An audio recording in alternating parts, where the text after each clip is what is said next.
Alright, so today we are playing with my new power system for the Razor Footy 3 sailboat.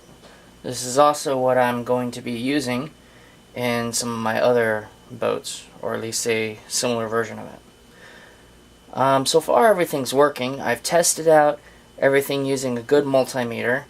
I know my power that's coming out is what I'm looking for, but I need to see how things are actually working with the receiver. So, first we're going to power this up. And of course it's showing no RX voltage because the receiver isn't powered up yet. So, next we're going to plug in the low power version. This is the battery voltage, not the boosted voltage.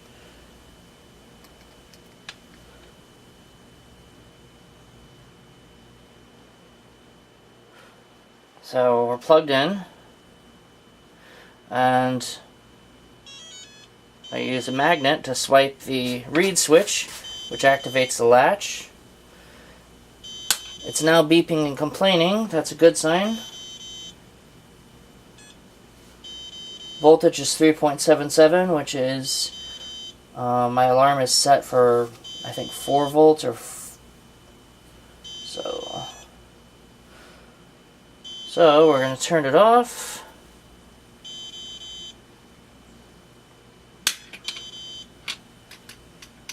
And then we're going to plug in the boosted output.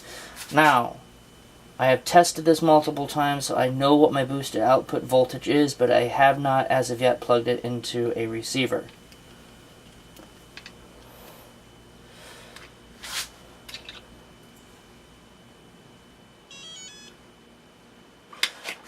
Now we're showing that it's powered up, and let's see what the receiver voltage is at.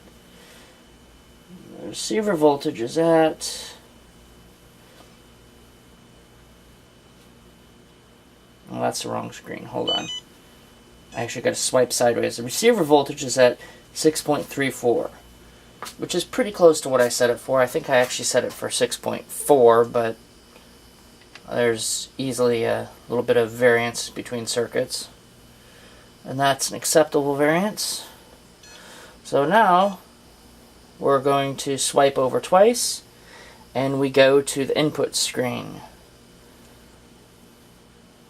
So when I move this back and forth, I see that channel 1 is the rudder. So we grab the rudder servo, plug into channel 1,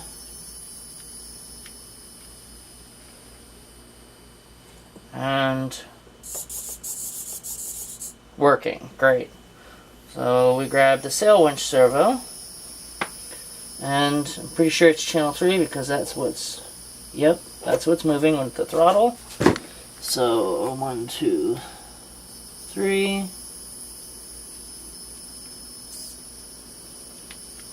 We're now plugged in with that.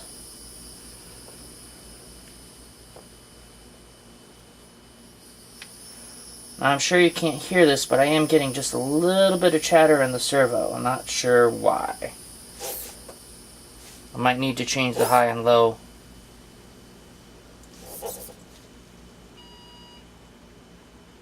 Okay, cool. So all of that's working. Now the next step, now that we know that this receiver is bound with this transmitter, we're getting the voltages in that we're supposed to be seeing.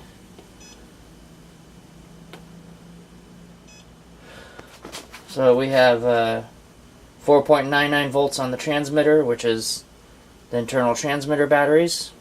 This one just uses alkalines. And we have 6.34 on the receiver.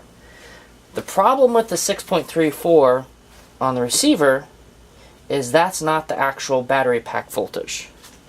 Right here, this little portion is the latch switch, which is connected to the magnetic reed, and that turns the circuit on and off. And right after that, there's a booster circuit, which bumps this 3.7, or however much it is. This is a one cell 3.7 volt battery. It bumps that up to a regulated 6.37, 6.4 output.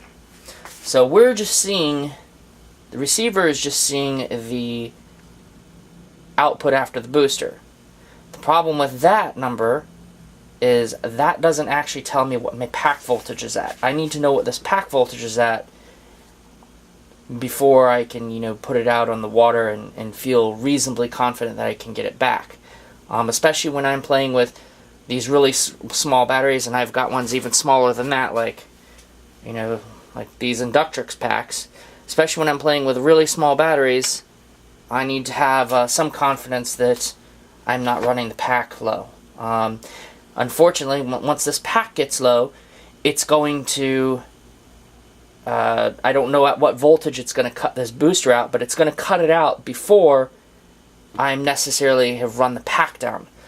So the next trick is to actually modify this receiver so that it's seeing the pack voltage and sending the pack voltage telemetry into the transmitter. So stay tuned, that will be the next part.